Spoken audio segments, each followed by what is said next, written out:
Any molecule or atom can have dispersion forces, but in order to have dipole-dipole interactions, it needs to be a polar molecule. And dipole-dipole interactions tend to be a little bit stronger, and they are the attraction for the more positive side of the molecule for the more negative side of another molecule. So they are the interaction between those positive and negative partial charges. We do need to draw the Lewis structure of the molecule in order to determine if the molecule is polar or not. The larger the separation of charges, or the greater the charge difference is, that means that it's a larger dipole moment. And that means that the interaction is stronger. So here we have some very similarly sized molecules. We have propane, which is all carbons, so 3 carbons, and our molar mass is 44. Remember, we said dispersion forces depend on the size of the molecule. However, with our dipole-dipole forces, now it is determined by the polarity. So our next one that we're looking at is dimethyl ether. We've got an oxygen in the center, which is going to pull the electrons more towards that oxygen. We have ethylene oxide, which is a triangle shaped with the oxygen in the center, and so now that oxygen and then partial negative charge on the oxygen is more exposed, and our boiling point has increased. If we look at acetaldehyde, again, same molecular weight as our ethylene oxide, but now the oxygen, instead of being towards the center of the molecule, is located more on one end, making it even more charge separation, and its boiling point is even greater. And then if we get up to acetonitrile,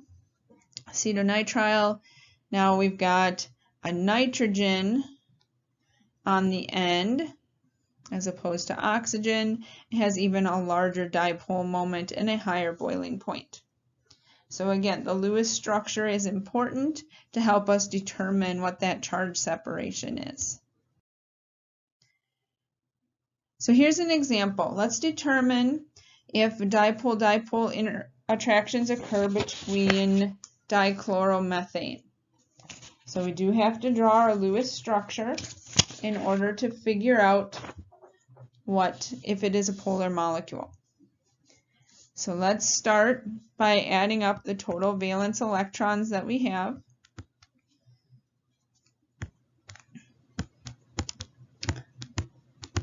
So carbon has 4 valence electrons. Each hydrogen has 1 valence electron. And chlorine, we've got 2 of them, and there are 7 valence electrons. So we have a total of 20 electrons to work with.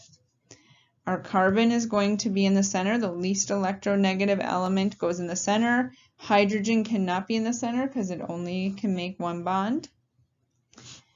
And we draw the other molecules around it.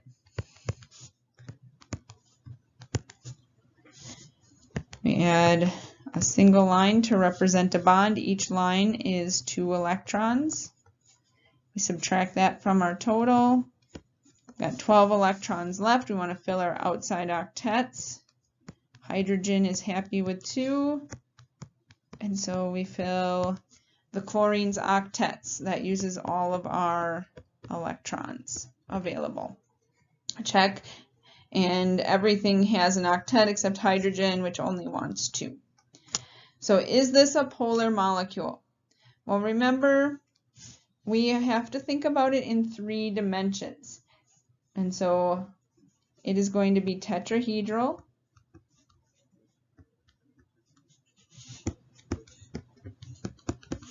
in shape, Our chlorines are more electronegative, so there'll be a partial negative charge. Our hydrogens will be a partial positive charge. And so this is polar,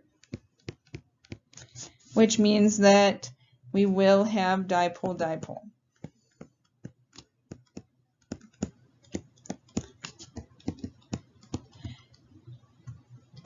Now, we also have dispersion forces.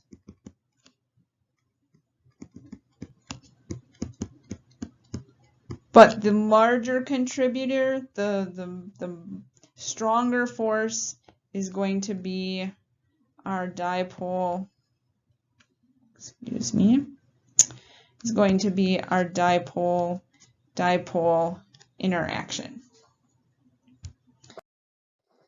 All right, here are two substances for you to think about. So take a minute, pause the video, and determine which substance is going to have the higher boiling point. Higher boiling point means a more polar molecule, a higher dipole moment. And so we're looking for something that has a greater charge separation. So if we look at molecule A, our fluorine is more electronegative. And in our first example, the fluorines are on opposite carbons.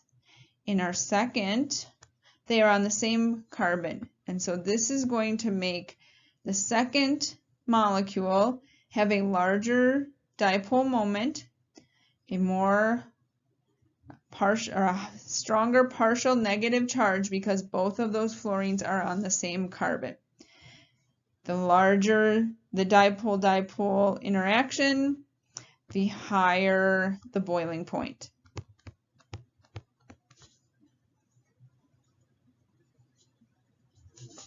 Pardon me, let me write that a little bit neater. We usually abbreviate boiling point BP. If we look at letter B, so our chlorines are on the same side of the double bond. In the first in our first molecule, they are on opposite sides of the double bond on different carbons on the second one. This is going to give us a more partial negative because they are accumulated on one side. So the chlorines will be partial negative, the hydrogens will be partial positive. And because they are on the same side of the molecule, it's a greater charge separation as opposed to our second. It's going to cancel each other out a little bit more because they are opposing each other. So for B, our higher boiling point is going to be the cis molecule.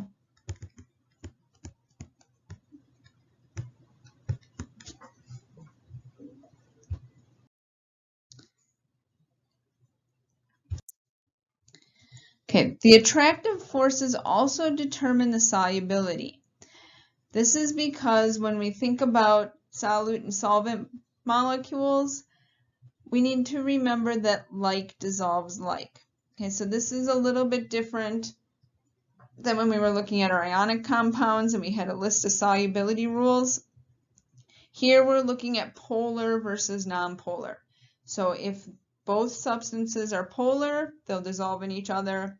If both substances are nonpolar, they'll dissolve in each other.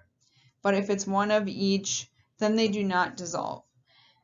And when they do dissolve in each other, that's what we call miscible. Okay, they are miscible liquids when they dissolve into each other. You no longer see two separate liquids, it's one uniform mixture.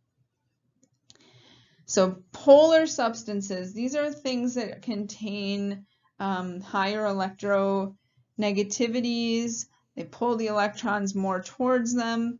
These are things like our oxygen. So we've got alcohol groups. We have aldehyde groups. We've got a carbonyl group. carboxylic acids, an amide, or halogens. All of those are hydrophilic polar groups that we find on molecules. If we're looking at things that are nonpolar, these are going to be things that are we call hydrophobic. They're water hating or water afraid, and these include carbon hydrogen, because this is a nonpolar bond, or carbon carbon. So long carbon chains are going to be nonpolar. They will not dissolve in water. When we have carbon oxygen or carbon nitrogen, those are hydrophilic water-loving groups. They will dissolve in water. So you may have seen examples of this. Pentane is a solvent that we frequently use in the lab. It is a nonpolar, contains all carbon and hydrogen, so nonpolar. And so it is not miscible. It's immiscible in water because water is a polar molecule. Right, so we've got our water molecule, partial negative charge on the oxygen, partial positive charge on the hydrogen end. And so they do not mix. We see a very distinct line between the two liquids. Another thing you might be familiar with is if you've ever tried to mix oil and water. Okay, oil are long carbon chains. Water is polar, and so they do not mix.